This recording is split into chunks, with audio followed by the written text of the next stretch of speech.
Gratitud é a palavra correta para mim por usar como presidente do Centro de Barrio de Porto da Cota. Ano 2024, nós te consideramos como ano que Deus a bendicionar nos clubes e nos barrios. Hope coisa não bom a todo lugar. Nos clubes, abre oficialmente back toda a tarde de jaluna para viernes. Constantemente estava em charla, workshop e coisa para nós funcionar, jovem e adulto maior, organizar para Jennifer Games, que é o nosso programa líder. Nos clubes constantemente estava ocupado.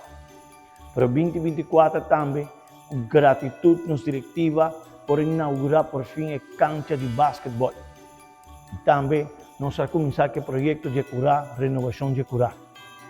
Pero arriba sei, em 2024 também nós vamos começar o projeto de mini cancha de futebol com o parte de lá. Centro de Barrio da Cota a conhecer a verdade trabalhando de reconstrução, com visão e mira para seguir um centro de barrio ativo, não somente para o Barrio da Cota, mas para Aruba inteira. Gratidão é a palavra correta. O que me quer dizer está na gente e tudo que está se usa do centro de barrio de Porto da Cota, 1 milhão de danos. Deus bendicione a você. Partner não sponsor não conteúdo de nós.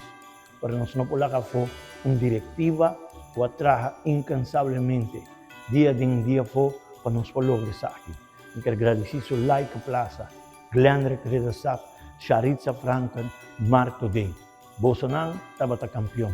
Na comissão SV da Cota, liderada por Gelmar Cruz e Rossi Marchena, você também, Hopi Danki, Popcorn Dance de Freddy Trump, Flor de Aloe, Honey Bees, Clube de Ajedrez que está aqui dentro. Você não tour, a o Centro de Barrio de Porto da Cota de 2024, simplesmente estava fantástico. Aruba, Danki, com coração de gratidão a nosso Criador, nós que desejamos feliz Páscoa e próspero 2025, llenar com prosperidade, união familiar e hope, alegria em cada lugar. E no meu barrio de Dakota, láganos seguir e láganos seguir crescer como barrio e sostener o clube, o projeto novo que nós temos preparado para 2025. Feliz Páscoa e próspero 2025.